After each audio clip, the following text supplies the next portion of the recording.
थंडाव्यासाठी आपल्याला गरमीमध्ये काय पाहिजे तर थंडावा। तर त्याच्यासाठी मी घेऊन आले जास्वंदीचं सरबत, जास्वंदीच्या फुलाचा सरबत। चला तर मग रेसिपीला चालू करूया। उकळवलं पाण्यामध्ये आणि केसामध्ये लावलं ना तरी डोकं थंड होऊ शकते। थंड होऊन म्हणजे केसांची समस्या किंवा केस गळत असतील तर त्याच्यासाठी खूप चांगला आहे हा उपाय। कोणाला ह्या सुसूसाठी त्रास होत असेल गरमीमुळे तर रामबाण उपाय आहे त्याच्यावर हा। चला अशा प्रकारे हे सर्व साफ करून घेऊया आपण। आणि मंडळी 2-3 गुलाबाची फुलं होती बागेत, ती पण मी काढून घेतलेली, त्याच्या पाकळ्या पण। जर तुम्हाला गुलाबाचा जर सरबत बनवून दाखवायचं पाहिजे असेल तर त्याची रेसिपी पाहिजे असेल तर तुम्ही कमेंट बॉक्समध्ये तुम्ही मला सांगा, मग मी ती पण शेअर करेन।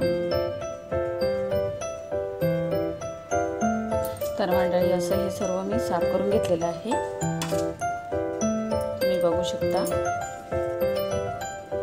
सर्व पाकळ्या घेतलेल्या आहेत मी। चला तर आता पुढची रेसिपी चालू करूया आपण।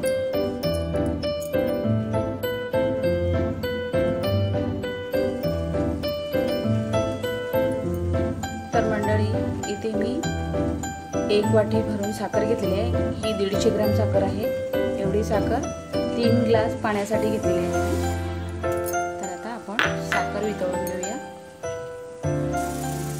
तर मंडळी आपण आता फुलं टाकून घेऊया। साखर आपली वितळलेली आहे, मी फुलं टाकून घेते त्याच्यामध्ये।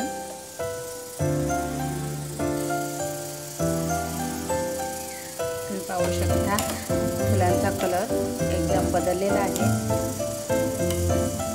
आणि पाण्यामध्ये मिक्स झालेला आहे छान असा। तर मंडळी मी इथे अर्धा लिंबू घेतलेलं, अर्धा लिंबाचा रस मी याच्यामध्ये टाकणार आहे। रस गाळून घेतलेला आहे, याच्यामध्ये टाकून घेते। आता सरबताचा कलर बदलणार आहे, बघू शकता तुम्ही मस्त।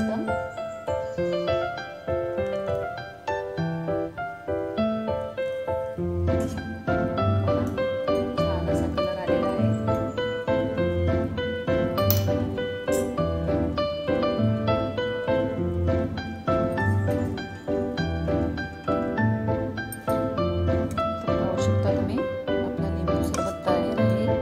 आता आपण हा थंड करूया। फुलांचा कलर पण बदललेला आहे, मस्त कलर एकदम चेंज झालाय।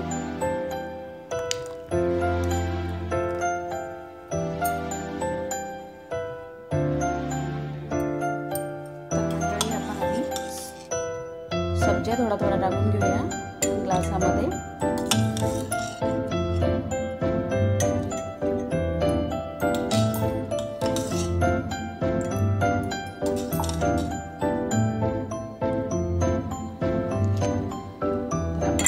बर्फाचे खडे टाकून घेऊया, 1-2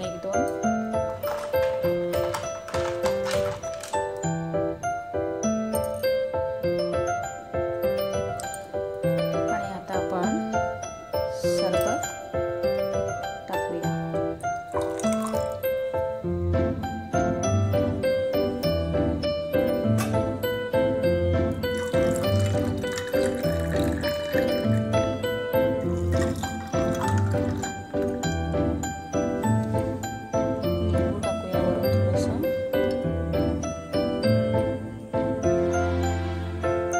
जास्वंदीची फुलं लावूया।